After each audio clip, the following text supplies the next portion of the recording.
Good evening, everyone. Welcome. Day 560. We are September the 6th, 2023, 9:01 p.m. Eastern Standard Time, 4:01 a.m. in Ukraine. There are things happening over the last hour and things that just happened right now. So we're going to jump in and get started. I want to thank you for being here. The LWD Farm.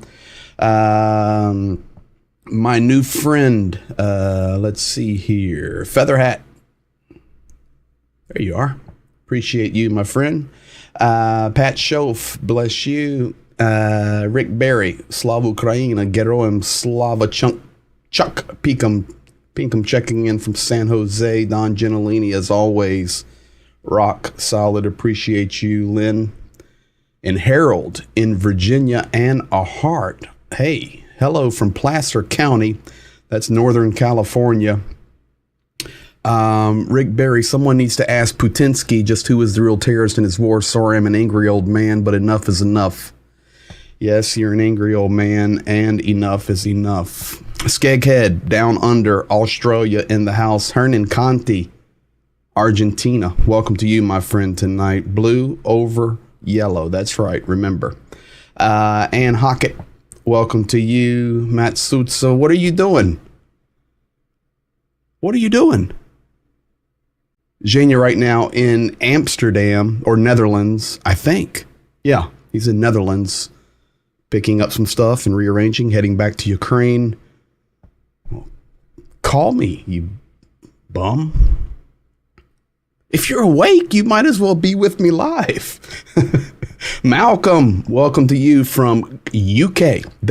Hello from UK. That video shows a truly awful, cowardly attack on innocent civilians. Yes, it does. And we're going to be talking about that quite a bit tonight. And I've got the Russian response to that and Zelensky's response to that in English. Good evening, Elizabeth City. That's North Carolina. Ricochet. He was in Florida. Mark Turner, Erie, Pennsylvania. Welcome to you. And I get another smile from Zhenya. For those of you that do not know, this is my partner. He is Ukrainian. So we're always doing this together. And we've worked he works the front lines every day. But I've worked the front lines for 5 months. And I'll be going back in a couple of months. Zhenya, there you go. You have a hello from Skeghead down in Australia. So, all right, guys, let's jump right to it. Thank you for being here. Thank you for liking, sharing, subscribing, commenting, turning the bell on. As today, this is a great example. If today had not been a regularly scheduled stream, Monday, Wednesday, Friday, today I would have went live because we would have been discussing Kostiantynivka and the responses from it, to it, and just the madness of it. Another reason we would have been live tonight, even on a non-scheduled night, is because Kostiantynivka is a town that we speak about a lot. We work there, drop aid there, travel through there. That circle, and I'll show it to you in just a few moments, it's a base of our operations in the east where we help support that Bakhmut front. So very special day. This would have been one of the days I would have went live regardless of the day. So therefore, if you're watching on YouTube, make sure you have the notification bell on so you can know when we go live on non-scheduled time. So folks, let's jump right to it tonight. We're actually going to start right here. I can tell you that let me back that up. Within the last couple of moments here, this is Rostov-on-Don. That is about 15 minutes ago. So just happening, it hit right in the downtown near an administrative building. Of course, you know, for me, I'm not a analyst. I know we've got some good military guys in here. It looks to me like a trail's coming in. But I don't know. Could have been a drone, but there's the explosion. Anyway, so that's Rostov-on-Don. And if you do not know where that is and you're new here, this is in Russia. So out of Donetsk and Mariupol, you basically go east, especially from Mariupol, and you come to Rostov-on-Don, which, to be honest, is a beautiful city and a big city. So this is also the area where Prigozhin and his Wagnerites were wanting to begin their revolution. How'd that end up? King Raccoon, welcome to you. Hi, dude. Hope all is good. Glory to Ukraine. Zhenya talking to all of us tonight. Hello, dear friends and partners. Thank you for helping my country. Skeghead, just keep me in your ears, buddy. I'm going to give you some good stuff tonight. So that's right now. That's just minutes ago. Now, an hour and a half ago, Rennie and Ismail were attacked again with shaheeds. We're having a problem there defending all of them. And we're actually going to talk about Romania's response tonight as well. I created this image here for you guys so that you could understand how much of a problem this little area is. So in the green is the nation of Romania. The green line coming down, of course, the border between Romania. The orange is Moldova, and the blue is Ukraine. That green line that comes down and through is actually the Danube River. The left black star is Reni. It's right on the border. You just cross the river and you're in Romania, and you cross the other border and you're in Moldova. It's where they come together. Up the river from that toward the Black Sea is Ismail. They're large ports, a lot of grain production and farming and agriculture down there in southern Ukraine. Moldova, for example, it's a lot of similar agriculture there, lots of grapes and very northern California-ish, Napa Valley, with the weather and the, what it would be, the agrarian, the dirt, the landscape. So this port, these two ports are very important. And it's interesting, on the same day hitting Constantinifka so hard this morning. Now they're coming after Reni and Ismail tonight. It's very, very tough area there. And we're going to talk about Moldova. I'm still catching up. It was late. Why did I not get notified? I'm not sure, King. Make sure you have that bell on for all. Now, we've got to go around the map a little bit before we jump in and get into some serious stuff. Not that this is not serious, but Kostiantynivka. Russians, this is coming from Ukraine. This is not from me. This is not from Zhenya. These are the reports that come out from their analysis during the day on Patreon. Quite a few times I've put the general staff reports. So Ukraine has come out and says, okay, we know that Russia wants to push on our east. And today, actually, Ukraine sent some troops to reinforce that between Kupiansk and Bakhmut area. And I can't remember which one it was. I think it was the 142nd Brigade, 124th. It was one of those brigades that have been sent over for some freshness there. So, unfortunately, Russia stormed, and I took this straight from the quote. Russian Federation stormed Ukrainian positions south of Vilshina and entered Ukrainian fortified positions. That's up just a little bit northeast of Kupiansk. Kupiansk in the black circle there. Below that, in the southern section of the Kupiansk region, they stormed towards Novoyegorivka, and they captured more territory in that area. We already knew this. This is their major push. And Ukraine's aware of it. They're defending well, but Russia has a lot of cannon fodder there. Now, Marinka has finally, I don't want to call it fallen, but Russia has finally pushed to the western border of Marinka. That is circled in the black. It is to the west of Donetsk on the main road out. This again is a quote, not my words. Russian forces advanced in Marinka and reached the western outskirts. The Battle of Marinka, after a year and a half, is coming to its end, and there is nothing left. It's going to be much like Bakhmut, even Avdiivka. These towns, they're just destroying. So that's the update on Marinka. So that's in the east. Now, we move to the south. This is where Ukraine is tearing them up. This blue circle there is the town of Varikov. If you look in the upper left of the map, you see the large city, million people metro, Zaporizhia. You come out of Zaporizhia and you come down to Orikov, and this is where Zhenya and I were there in that town supporting those guys, and will continue to do so. That is where Ukraine has pushed out. That red line basically used to be up right below Orikov, but Ukraine has pushed on through. And remember, we kept talking about Robitny, and they had taken Robitny and they had raised the flag, and then they pushed on through that. And they were pushing towards Verbovi and Novoprokhovkivka. Novoprokhovkivka. Man, you've got long names. And doing a great job. They now are holding and reinforcing. An additional unit south of Orikov are rolling in to support. You can also see the Azov logo there on the map. Some Azov regiments are coming in to support that push as well. That is Ukraine's big push. Of course, that would have a direct access, because what we want to do is simple. Get Tokmak, and then come get Melitopol and cut off this road to Crimea. That's what Ukraine wants to do. It's completely logical and it makes sense. Split them right in half and take out Melitopol and Tokmak. So that's the reason for the big push there. So it's good, and we're very happy with what the guys are doing there on the south. That is one side of the story. Now the other side of the story.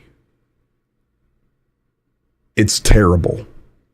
So I have a map here. That's Robitny. That's in the left. And then out of Robitny, this is all agricultural. If I go back to this image here, folks, when you look down at the end of that blue arrowhead and you see Robitny and Verdovi and Novoprokhovka, these are not big cities. These are villages, little teeny towns, few hundred residents, very important places to take control of, because there's cover and what's left of it, because the rest of it's farmland.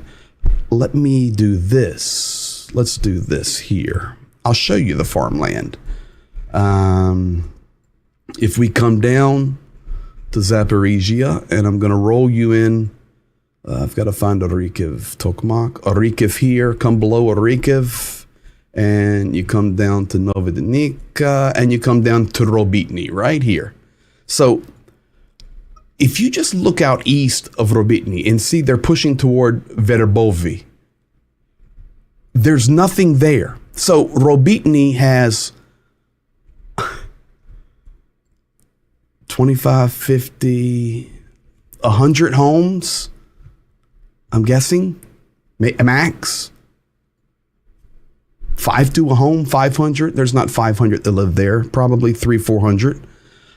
It's a farming community, and they farm all of this land. So when Ukraine is pushing now toward Verbovi and Novoprokhovkivka, it's all completely rural.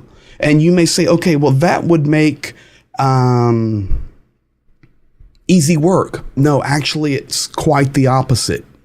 Quite the opposite. Amish Marine, what are the populations of these villages and towns at the front line of the Ukrainian Southern Offensive? Okay, so hopefully I was answering that for you there. No more than 500. No more than 500. They're very small, little villages and towns. The Ruzin telegrammers are losing their mind, calling for more reinforcements to the south in Zappos. Ukraine is doing something right. Looks like Nebraska and Kansas. Ukraine is doing something right.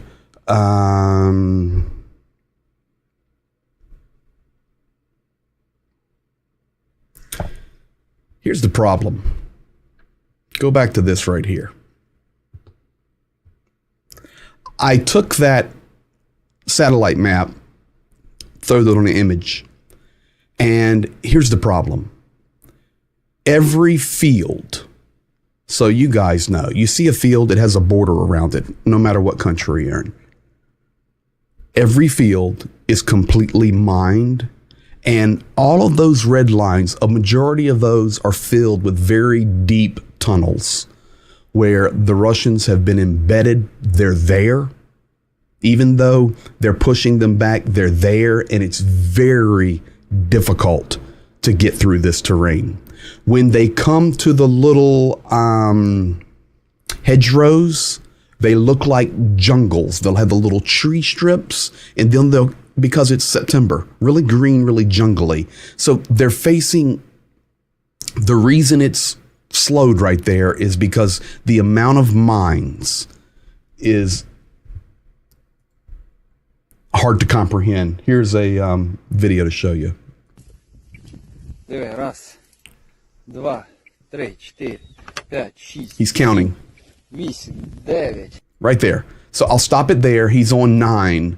Do you see right at the lower half of the screen the brownish / green round thing in among all the vegetation? That, my friends, is a landmine. This is what the terrain looks like. The blue little flag to mark mines. He's explaining if we blow it up, it'll have a domino effect. These are anti-personnel mines. 2, 3.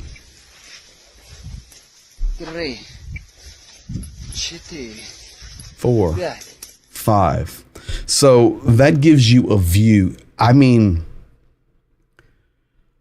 when you're down there in any of those regions where active battles have happened or territory's been reclaimed, you do not get off the road.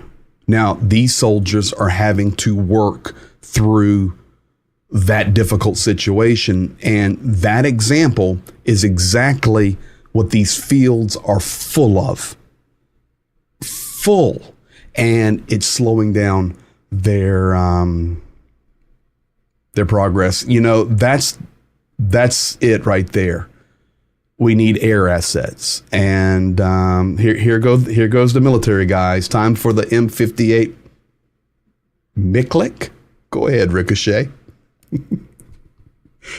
Russ Costello, nightmare stuff. It is, man. So, and friends, you know, in America, in the wars that have happened over the last few decades in the Middle East, a lot of our soldiers have been wounded or killed from IEDs, roadside devices. Well, basically, it's the same. You know, that's why we have so many Ukrainian soldiers that are maimed. They have lost legs. Does Ukraine have enough sappers? Yes, we do know. And that answer would be no. But more is coming. It's just, you have to remember this front is, let me go back to here. This front is over 900 kilometers long. 900 kilometers long. And you have 2, 3, 4, and 5 lines. Additionally from that, Russia has fired, and I know Zhenya knows the exact name of it, but Russia fires a certain rocket that is full of all these capsules. And when you're riding through the war zones, you can see them all sticking in the ground literally by the hundreds. They do not explode. They hit the ground, then they open up and they shoot the landmines just all throughout the fields. So Russia will fly those jokers in there. They're not explosives. They hit the ground, they open and sling mines everywhere. So, you know, the world has come to the understanding that this is the most mined land in the world. And it's very difficult. Ukraine also said we are expecting an increase, even more than what we've talked about earlier in the stream, of a Russian advancement towards Kupiansk. It's seeming that due to the success Ukraine's having in the south, Russia, of course, wants to create their own counter, because Ukraine, of course, does have less resources and soldiers. And I'm assuming, and from what I'm reading from Kyiv, that they're hoping that Ukraine will have to maybe reprovision and move some guys around if they start pushing hard to relieve some pressure off of the south. Now, I did find something very interesting here. This is a heat map. I'll give you this. Very interesting. This is a heat map for the concentration of where the Russian soldiers are. So large grouping down here below Kherson, and then you've got these large groupings here on either side of the Ukrainian push right now. Don't know if that's on purpose or they're getting smacked and pulling back. We do know Soviet warfare is suck them in and then smash them. I'm not thinking that's what's happening here. I think Ukraine's really punching them in the mouth hard. And then, of course, you can see in the east. So what this does, they do mathematical equations here on Deep State, and they calculate the amount of soldiers, and they put a heat index to it. So the gold being the hot. It's really, really interesting way to look at it. And I just discovered that it does look like a trap, Malcolm. And I know that another one of our viewers, who's a big time vet, understands the Soviet mindset of military. And listen, we know Ukraine's aware of it, but it does have that look. But hopefully not, because Ukraine's doing a really good job down there. Now, Zaporizhia, Odessa were attacked last night, and that's not tonight. That was yesterday. The attack tonight's happening 2 hours ago. 15 out of 25 shaheeds were eliminated. They attacked Zaporizhia, Odessa region, grain, infrastructure, ports. There were 2 wounded, 15 were eliminated, 10 hit their targets. There were also Caliber class missile, or the X-101s, the X-55s, and 1 Iskander, and they were slung toward Kyiv and towards Zaporizhia. So you look at it and you go, okay, and that's not June the 9th, folks. Other than the Americans, everybody knows that's the 6th of September. But you say, okay, well, they only took 15 out of 25. I'm convinced more and more every day that Ukraine is low on air defense. I just believe they are. You see the reports coming out from the EU where they are behind on their deliveries. I know the United States keeps shipping. Germany's going to send more Irish systems. But, you know, you're taking $100,000 or whatever that projectile costs to shoot down a $10,000 Shaheed. And it's a problem. Now, I did get this video out. You may say, well, okay, 15 out of 25, what's the air defense look like? So do not misunderstand what I'm getting ready to share with you. Ukraine does have air defense, very good air defense, and very good soldiers running it. I personally believe they're low on supplies, and they're utilizing other tactics as well to remove the Shaheeds out of the air. They fly so slow, soldiers can shoot them out of the air. So here's a clip of shooting some drones last night. There's the Shaheed in the spotlight. And they got it right there. They tagged it.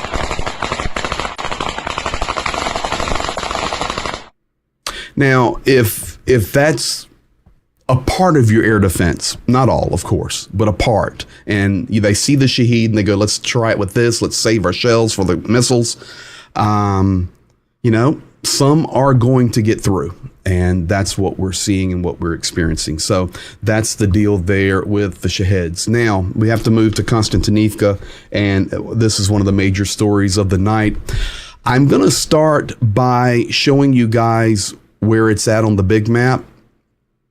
And I'm going to use this map tonight. So this is the town. Actually, let me go to this map. Let's go to this one. Let's go with this one. This gives the loop better. Okay. For those of you that do not know, this is Bakhmut right here. And then this is the road E40 coming down from Kharkiv. Comes straight down, comes through Izum, which is also being hit again. And you come to the town of Slavyansk. You turn, if you're coming south, you turn right. You come through what I call the Circle Road, and you have the city of Kramatorsk, the city of Druzhkivka, and then you come into Kostiantynivka. Many people, as we were even asked earlier in the stream, okay, what size are these towns? So Konstantinivka typically has about 75 to 80,000 people. Kramatorsk, over 100,000 people. This is a pretty decent urban area between these towns. So if I zoom in here, the gray here is the city limits at Slavyansk, and you come around the N20 and you go through this one little big dip. You come up the hill and then you're in Kramatorsk. Kramatorsk is a big city. You work your way through Kramatorsk, you go through another open field area, and you're in Druzhkivka. This right here is a very important city. You come through and you go through a village of Olekslivo, Druzhkivka, and instantly you're into Konstantinivka. So this is 80,000 people. You turn left on this road and you go to Chasiv Yar, which Zhenya and I have delivered aid to there under red light at night. And then if you go beyond, you come into Ivanivsky, and then you go right into Bakhmut. So this is the area we're talking about. How far is it from the front line? Let's do this. How far is it from, let's say, Bakhmut to Konstantinivka right here? I'll come into Konstantinivka, and here's Bakhmut. Russia's holding right to the edge. So we'll go this, and we'll go in kilometers. So from the edge to downtown where it's 18 kilometers. 18 kilometers. For those of you in miles, it's 11.7 miles. It's a 10-minute drive from Konstantinivka into Bakhmut, if you're rolling. So it's close. This is the city that was hit today, right downtown in the market. Konstantinivka is a very important city where, of course, this is not rocket science. Supply is always going through. Yes, there are soldiers there, but as I've told you guys, the Ukrainian army does not hide behind human shields.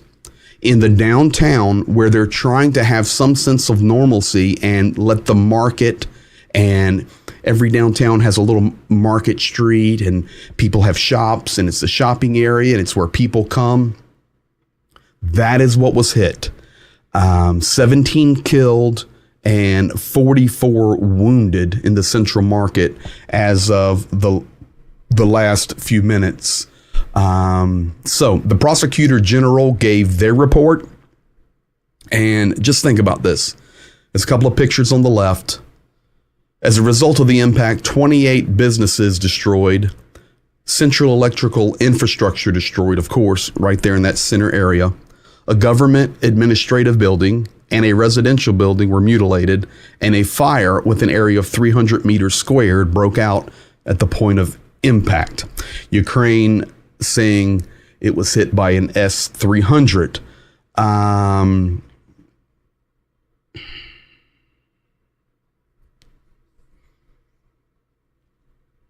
But let me do this. Let me do this first, and then I'm going to set the stage, because this became a bigger story today, a much bigger story. This video right here is the video that President Zelenskyy himself released today when it was hit, of the actual arrival. So you will see it, nothing overly graphic here. You will see an explosion. You don't see, up close results of that. You will see people, running away, but nothing overly graphic. Here we go.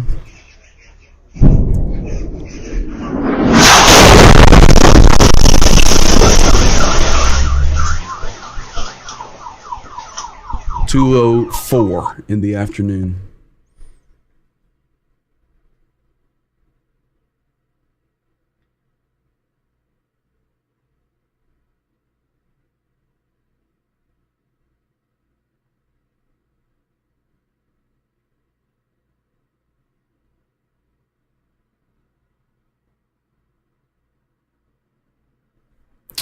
Now, Zhenya sent me some pictures that there's no way I could show, but I can describe them to you.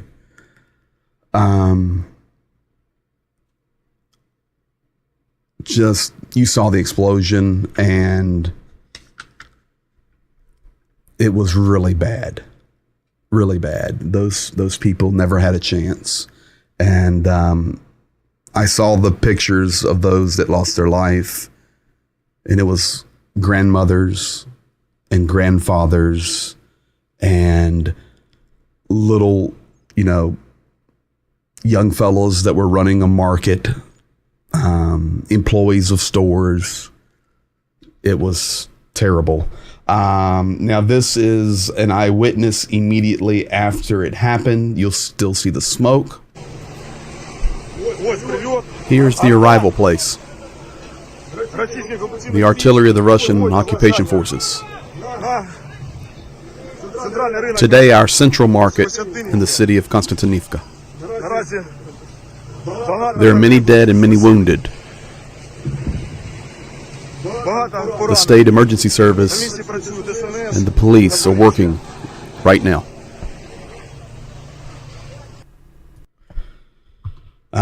The other thing I can show you is actually some B-roll from Radio Svoboda, and that's right here. Or no, Suspilny News.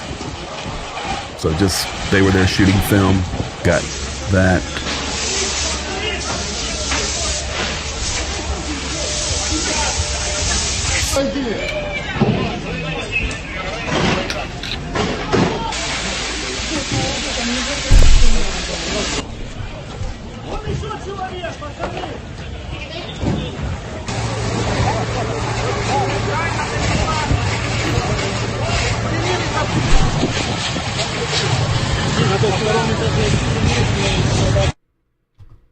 Now, it doesn't stop there, because Russia gave an official response to this, and you may say, well, I didn't hear about a Russian official response to this. You probably didn't, but they did. They gave a response to it, and the response was accusing Ukraine. And you say, well, okay, well, they're going to do that anyway. But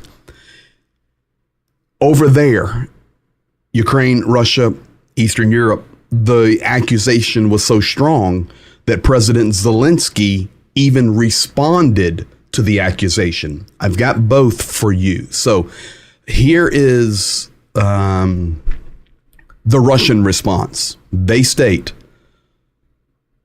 according to numerous photo analysis, this is Russia talking, it became clear that the blame for today's attack on Kostiantynivka, and they call it Kostiantynivka, not Konstantinivka, lies with Ukraine.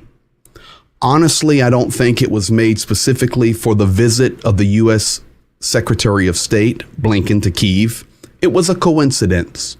But in any case, the armed forces of Ukraine again showed their essence, once again killing their own citizens. Well, what about the collective West? If the strike really was an AGM-88 harm missile, this is a rhetorical question. So they have accused Ukraine of firing a rocket from a plane at the market at Konstantinivka. It's not just some guy sitting in a basement somewhere. This was a major accusation to the level where Zelenskyy had to respond to it. And what did Zelenskyy say? Here it is. There was another Russian terrorist attack in Donbass, in the city of Constantinifka. It happened today. There was a strike on the market, on shops, on a pharmacy. And for those who have been there, and I've been there many times in Constantinifka with my team, and those who know this place know for sure that it's a civilian place. There are no military units nearby. The strike is deliberate. We understand what they are doing, the same as they always do. And whenever there are any positive offensive steps by the Ukrainian defense forces, the Russians always hit civilians and civilian objects in that direction, where they can reach with certain types of missiles or artillery. We know this area very well. We understand that they hit there deliberately and killed many.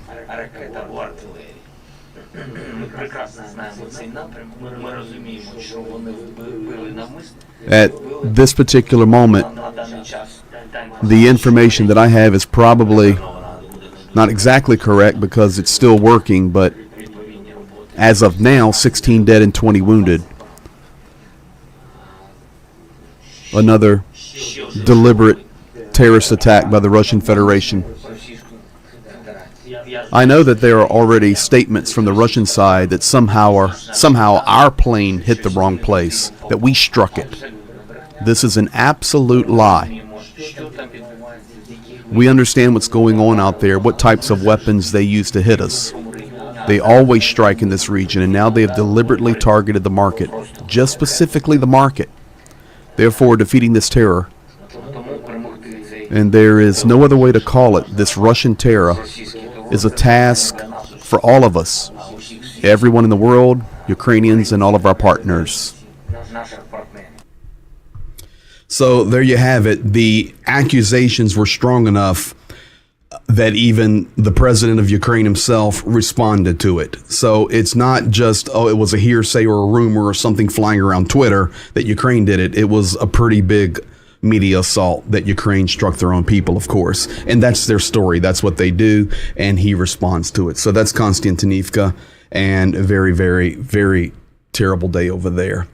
Reznikov, of course, he did resign, and I just want to set the scoffers at bay for a moment, because many people, still stand on the fact that he's some major criminal and all this stuff, and I've defended him and will continue to defend him. Did he lose some oversight? Did he have some troubles within the purchasing departments and all those things? Of course he did. It's a massive operation, but he's a good man, and that's his resignation. And the reason I want to show this one last time is because I want to show you what happened today in the Verkhovna Rada, their Senate Parliament, where he officially handed this letter and told everybody goodbye. This is not the way a criminal goes out. This is the way somebody that was appreciated goes out. Here it is. There's Reznikov. And that, my friends, is a standing ovation from the majority of the crowd. So let me just explain something to you about that building right there. They like to fight there. They like to fight there. And literally. So I'm just telling you, if they gave the man a standing ovation, he's not a criminal. Because if he was, they'd be throwing him in jail right now. So we're going to close the chapter on that. And that's right. Statesmen leave in such fashion. And just had to do it because so many people misinformed. He's a criminal and just bashing him. And next week, when I'm at the Ukrainian embassy there in D.C., I will be with his best friend, former Senator Pavlo Ungurian. It's his best friend. So when I tell you I know Reznikov's a good guy, he's a good guy. And I hope that video helped settle that. So we try to tell you guys what's accurate. We're not reading stuff on some internet site and just making videos. So this is as close as we can get. So if he's gone, here is the new defense minister. I'm going to introduce you to him tonight because we'll be talking about him, and he has already completed his first act. So his name is Rustem Umerova. The first half of his name sounds like in Russian a little bit, actually death. Umer. But it's not. But Rustem Umerova. And the new defense minister, he's a Tatar. He's a Muslim. Don't everybody go crazy.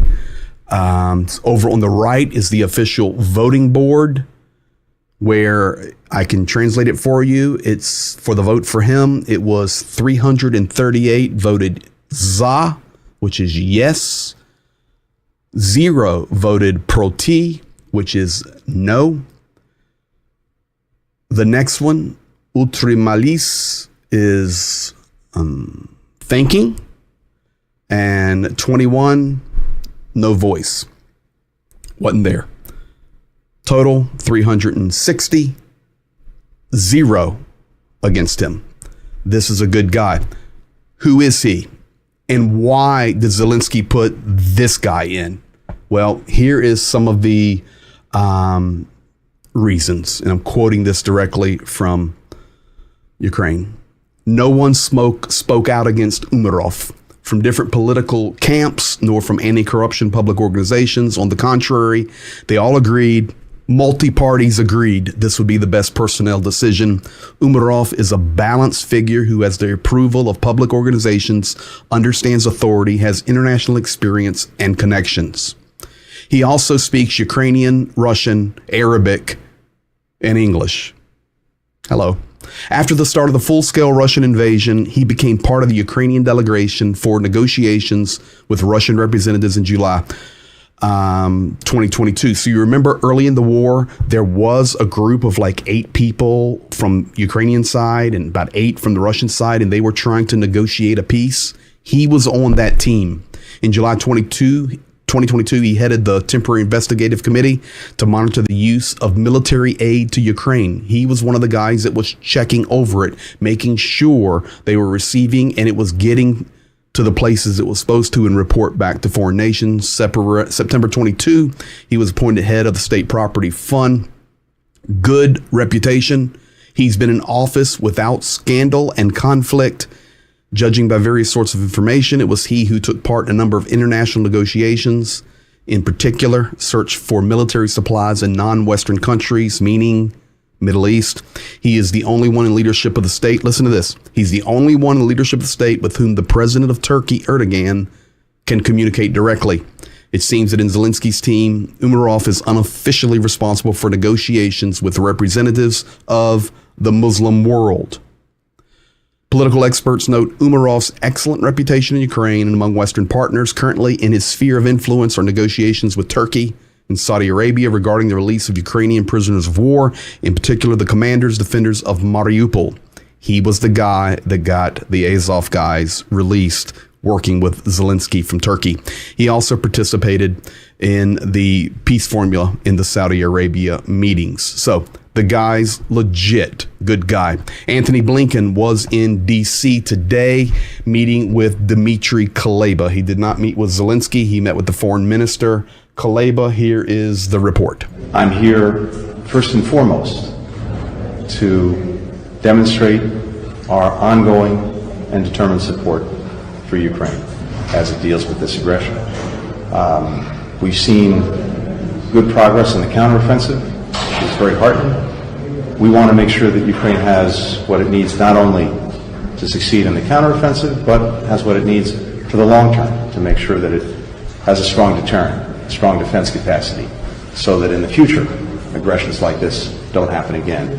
And we're also determined to continue to work with our partners as they build and rebuild a strong economy, a strong democracy, all of which is necessary to ensure that Ukraine not only survives, but it thrives in the future. And in that, Ukraine has a strong partner in the United States. And for me, it's always a special pleasure to be with, again, not only my colleague, but my friend, Dmitry Kuleba. We've been working together around the world in common purpose and around the clock. So good to be here, my friend. Good. Thank you. So, hey, nice statement there. Now, I will tell you this, and I'm just going to be honest with you guys. You can tell I got a haircut today, and I was in the barbershop. And in the United States, the barbershop is the hubbub of information where you go to get all the real news, kind of like Floyd's barbershop back there with Barney Fife. A lot of guys in there know what I do, and they were very supportive of Ukraine. However, they really struggle with the amount of money that the United States has given Ukraine. And they were asking me my thoughts on it, and they were giving me their understandings. And we had a great conversation. They said, please don't misunderstand us. You know we need to help Ukraine. But the way this unfolds is it just it makes a lot of us who don't understand not want to support Ukraine, but we do. I said, I understand that. I said, but here's the deal. When we get to the money and what's been shipped to Ukraine, you can get down a rabbit hole real quick, especially when you go to Joe Biden and Hunter Biden, who has all of this bad reputation with Ukraine and the art of criminology. We'll leave that there. You also had to deal with the rumors that fly around the world that President Zelenskyy has 200 million in a bank account in the Canary Islands, which are all lies. The same lies today, folks, came from the same places where Russia would say Ukraine shot Kostiantynivka. That's where the lies start, from the greatest propaganda machine in the world, which is the Kremlin. I'm telling you. Now, I told the guys in the barbershop, I said, listen, Ukraine's not the problem, and the money. Here's the deal. The problem is we have no leadership in our country, and I don't care what side of the aisle you're on, but we don't even know how to communicate what's happening in our world. Our country right now is in absolute chaos. So when we have projects that we want to be a part of and help, and we see the need for a global security, and we need to retain our position as the world superpower, we have no leadership. So even someone that could come on and be a good leader and say, listen, this is why America needs to support Ukraine. This is why America needs to support Israel. This is why we have to stand with our allies. Additionally, I 1,000,000% agree. This is why we have to work on our borders. This is why we have to go take care of Hawaii, who just had a terrible natural disaster. This is why we have to go to Florida. But we do not have any leaders, period. Pathetic. Let's go to this one.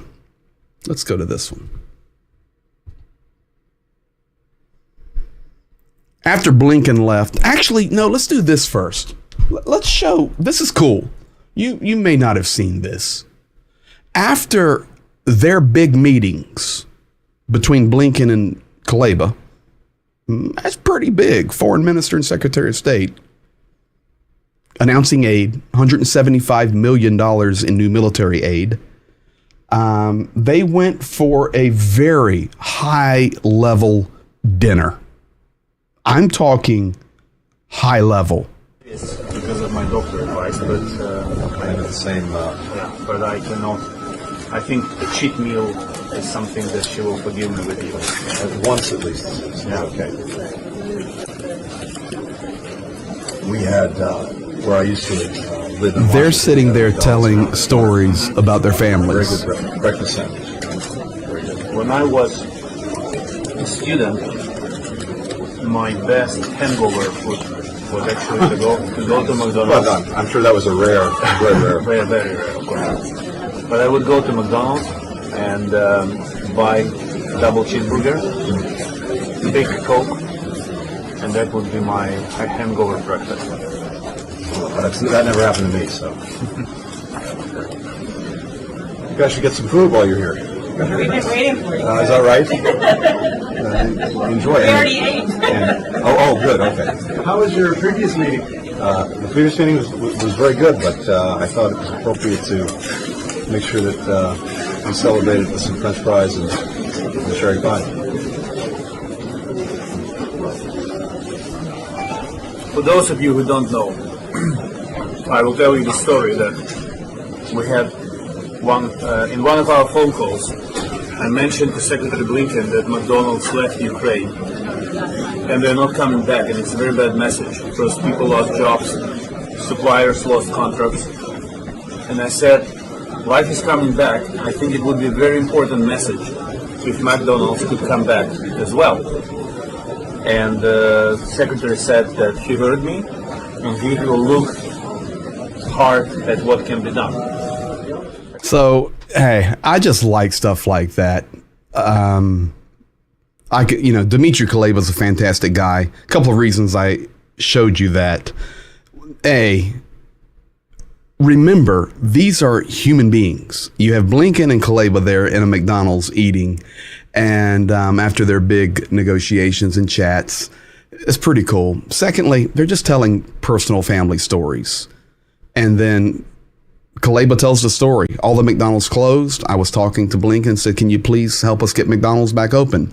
And that's why they're sitting in McDonald's today eating. So it's good. You know, I'm very cool with that. It's human. It's decent. So let's go here. That's Blinken. Now, Russia responded to this.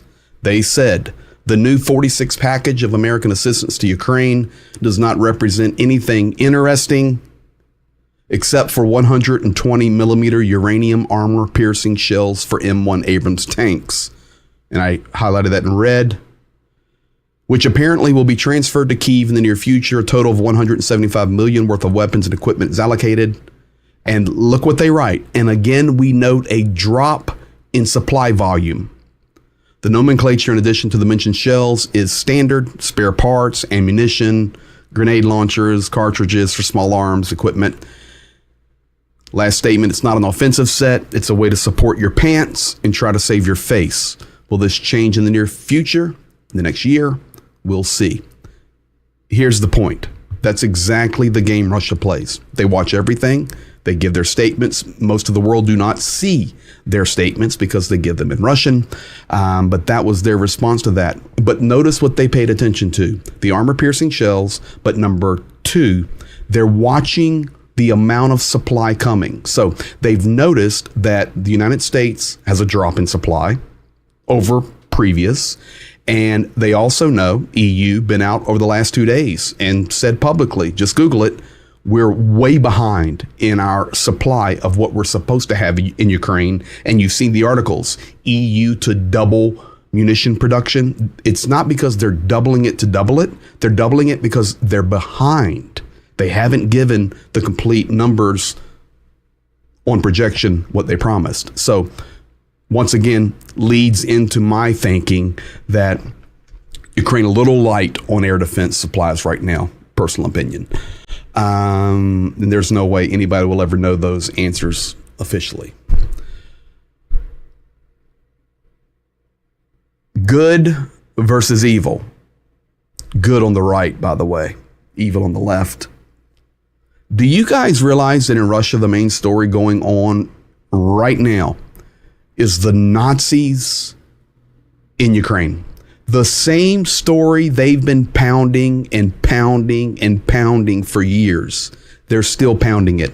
Today, President Vladimir Vova Putin had a meeting. He met with various military representatives, including Shoigu. You'll see him on the upper right. And he was discussing Nazism today, September the 6th, 2023, or September the 5th, regardless, within the last 24 hours. Then he comes out of the meeting, and then Zarubin, his personal reporter, asked him for clarification. I have both of those videos for you. This is good versus evil here.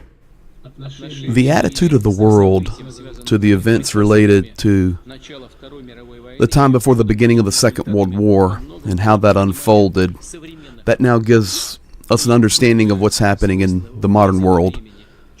Now we have new meanings and challenges of our time, and these show that in 1945 Nazism was defeated, but unfortunately it was not erased and eradicated. It's once again manifesting again itself in the same Russophobia and anti-Semitism and the glorification of Nazi criminals in the Baltic states and also in Ukraine. These have become normal now. It's as if Nuremberg trials never existed, and now history is being used as a weapon of the ideological struggle that we face. So we need an instrument of defense capable not only of repelling this, but also dealing with these attacks. Veterans and historians and researchers, I'm speaking with them on many occasions, and all of them have spoken about the need that we have to preserve these historical memories. So that was his meeting there, talking about Nazism, talking about Ukraine, talking about the Baltic states. He then comes out of his meeting room there and he comes straight to the reporter, Zarubin, and he asked him a follow-up question. Of course, folks, this is all set up. Okay, he comes right to the reporter. It's the only reporter. It's his personal reporter who travels with him. And you get the Zarubin question. Can I have an important clarification? We've heard your dialogue just now about how many Jews were killed by the fascist accomplices in Ukraine. Well, first of all, the civilians in general in the Soviet Union we talk about. And it turned out that this is over 13 million people. So a separate question was then asked to me about the tragedy of the Holocaust and the murder of the Jews. So the logical question is, how does this all fit in today in Ukraine? With everything that's happening there now, the country is headed by an ethnic Jew. After all, the Western leaders are always pointing out to Russia that there's no Nazism in Ukraine because there's a Jew at the head of the state. I've already spoken about this. I probably cannot add anything new, but I consider it important to repeat it, namely the fact that the Western curators, they put this ethnic Jew as the head of the modern Ukraine with Jewish roots and Jewish origin. And therefore, in my opinion, they cover up the human essence, which is the foundation and the basis of this modern Ukrainian state. They cover it all up. And this makes the whole situation right now embarrassing, and I mean nasty and ugly in the extreme. The fact that an ethnic Jew covers up the glorification of Nazism and covers up those who at one time led the Holocaust in Ukraine. And I'm talking about the destruction of 1.5 million people. And you know, this is best understood by ordinary citizens of Israel. You ought to see what they write to me. Folks, you can't make this stuff up. This is what's really happening over there. And I promise you, they will blast that through Europe. They'll blast it through Russia. They'll blast it through Africa. They'll blast it through the East in Asia. They'll translate it, and that will be Putin's story, and people will accept it hook, line, and sinker. Oh, Ukrainians were Nazis. They killed 1.5 million Jews in the World War II. And now they've got a Jew in the president, and he's actually a rogue agent of the West. They'll believe it. That's what happens, folks. I have a response to that.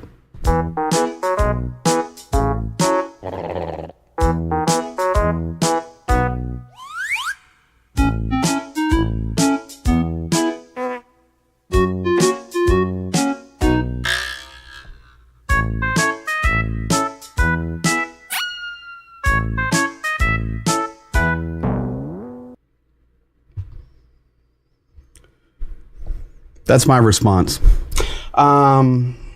Blinken there today. I'll give you one more piece of goofiness. Although there is some truth in this. Well, we understand, and it's easy to see, Joe Biden cannot go on governing. He physically can't. They don't have anyone to run the Senate. They can't run the country. What are we dealing with now? These people, incompetent. Well, Blinken's in Kyiv right now. Well, we can deal with him too. Of course, it's dangerous going there. Realize the United States is out of control. Absolute chaos is there. So that's where we're at, folks. That's what's been going on the last 24 hours in Wally World over there. You know, they watch, and they recognize we're very unstable in the United States right now. Doesn't matter what you support, not support. It doesn't matter what side of the aisle you're on. You can look at our country and we can agree on one thing. We're unstable right now, and we're heading into a very, very difficult year. So we'll see. We'll see what happens, but they're watching. And then, of course, everything. Blinken and his visit, they're on top of it. So let's get to this right here. Ukraine continuing to clean out And we tell you the truth here. Zhenya tells you the truth about his own nation. That's why I supported Reznikov so strongly, because he's a good guy. But they continue to clean out these regional areas where people are selling the documents to leave the country, the documents to not be drafted. Ternopil, Ivano-Frankivsk, Rivne, Uzhgorod, and Mykolaiv. So, here's the deal. Ternopil, Ivano-Frankivsk, Rivne, and Uzhgorod. I'll just go here right quick. Just take a look at this. It was Ternopil, way west, Rivne, Ivano-Frankivsk, and Uzhgorod. All these western regions, of course, trying to get out towards Poland, Slovakia, Hungary, Romania. This is where they're selling it. And the other was in Mykolaiv down here on the war front. But these, they busted them. They've got them. And 9 years. Greg, explain about the Babi Yar. Babi Yar is the place in Kyiv. 38,000. Was it 38,000? Man, you're making me pull up knowledge on the fly here.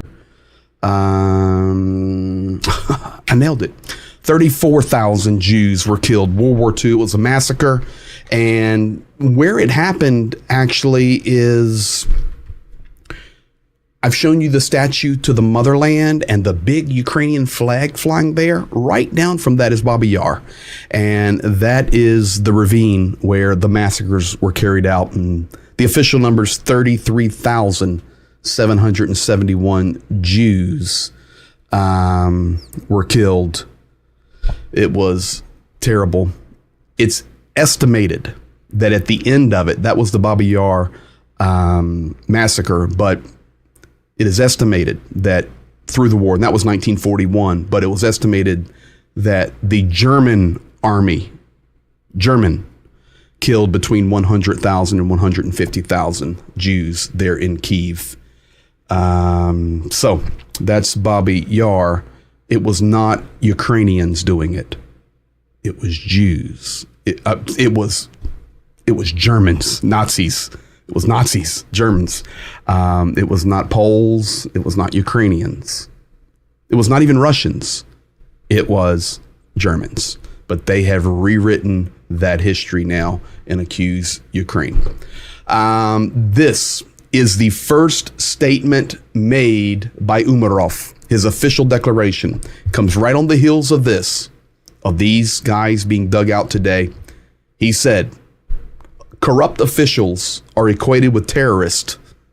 Now, it's interesting. He is Muslim. He is a Tatar. So he's going to use different terminology than a Reznikov would use. I mean, he's going straight to it. Corrupt officials are equated with terrorists, and we do not conduct any negotiations with terrorists. Zero tolerance for corruption. Every stolen grivna, that's their Ukrainian currency, is worth the life and safety of our soldiers. Minister of Defense of Ukraine, Umarov. That, ladies and gentlemen, was his first official statement. You think he's going to be on top of it? I really believe he's a good choice. Romania today coming out and officially saying, yes, we were hit. It's a really interesting story. Dmitry Kuleba is actually the one when the Shahed was deflected, landed over on the Romanian side. There was an explosion. Ukraine took the picture. Kuleba came out and said, we've got the proof. It landed on Romanian sovereign territory, which is NATO. What are you going to do about it?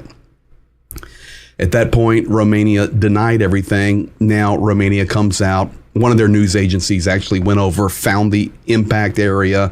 Military came. Now they've had to admit, yes, the Shahed has been on our territory. This was actually the article coming out from the president of Romania. He says, if it turns out that the found parts belong to a Russian drone, then it will be a serious violation of the sovereignty and territorial integrity of Romania. Sir, I got good news for you. Maybe it's not good news for you, but it's news. It's not a Ukrainian drone. It's not an American drone. You're going to see a shaheed over there, because Ukraine's not going to be wasting their drones on you, nor do Ukrainian drones fly from that region. He demands an urgent investigation of the origin of the drone wreckage and circumstances under which it ended up on Romanian land, and Romania has informed its NATO allies about the incident with the Russian drone. Folks, yes, a Russian drone hit Romania. Now, let me take this big for you guys. I'll translate this for you. Ukraine documents every airspace violation and keeps reminding the world about it. So if you're looking at this document, this is written in Ukrainian. If you start on the left, you have the year 2022. You have 4 columns. 2022, you have the date, what flew on other nations' territory, and what was the reaction from that nation about it. If you come to the second half of the page on the right, it moves into 2023. So I'm going to start on the top. Some of these you will remember, but some of them you may never even have heard of. A couple of them I didn't. But that first up there that is the 10th of March, a Tu-141 actually landed in Croatia, and Croatia called it, in the purple, an accident. Then March the 13th, Romania was hit, and they found a drone. It was an Orlan 10.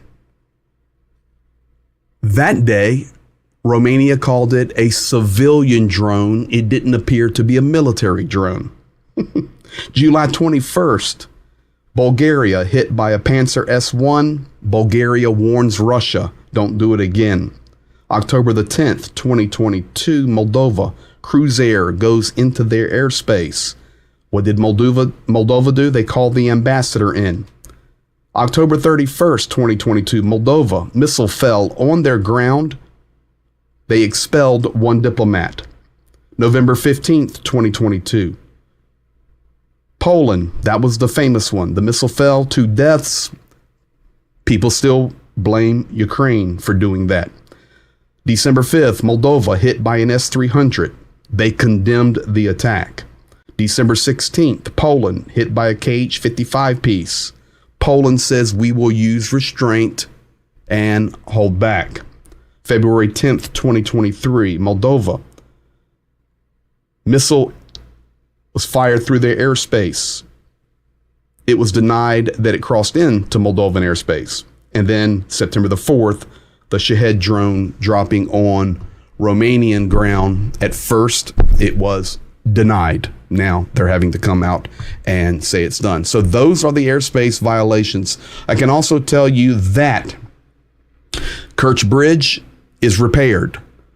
Russia gave the timeline that it would be open by November 1st. That's probably going to happen, if not sooner. There where the arrow is, you can see the missing part of the bridge, and the red circles, of course, are the ferries that they sunk with the chains on them to stop the drones.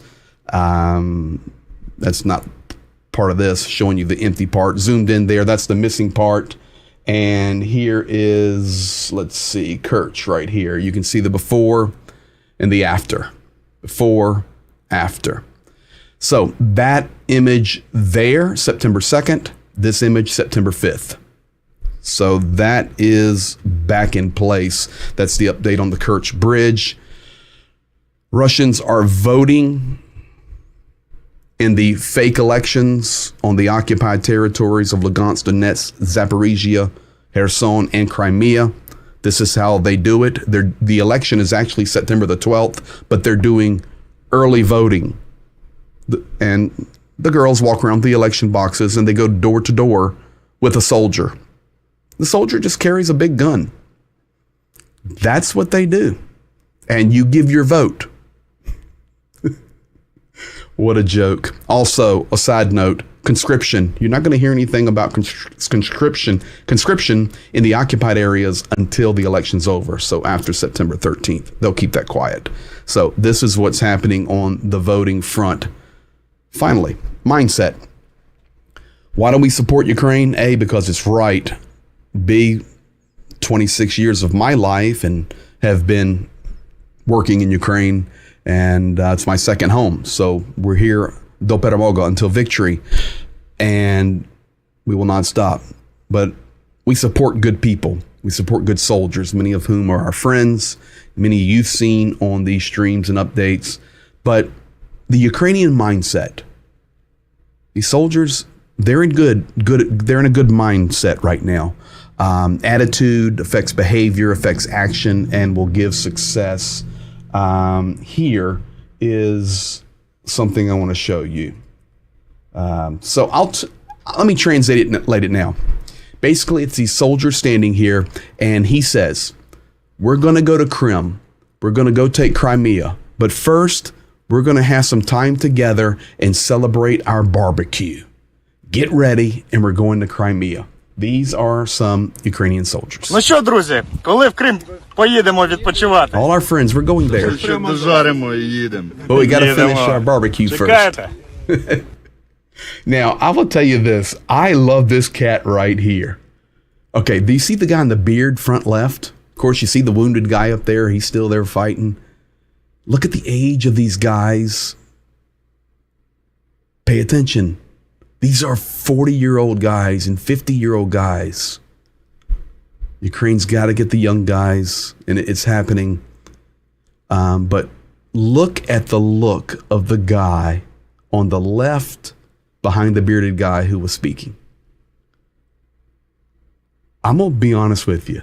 That is one bad-looking dude right there with that haircut and beard. I am not messing with that cat. So that's the mindset, and we thank you. Let me check the air raid, and typically this is what happens. It's 4:13 a.m., and now you can see Donetsk and Zaporizhia are under air alarm, and everything else is quiet. So that's where we're at. Look at the granny. Oh, let's go back. Did I miss a granny? Ну що, друзі, коли в Крим поїдемо відпочивати? Look at this lady right here. Oh my. Ще дожаримо і їдемо. Їдемо. Чекаєте? That's awesome. Smiles, wounded. We're going to have our barbecue and we're going to Crimea. So thank you guys for being here. If anything crazy happens, that's why you need notifications on. We'll be here. If not, we'll see you in 48 hours with what unfolds next. You guys be blessed. Thank you for being here. And of course, Slava Ukraina, Geroim Slava. Слава Україні!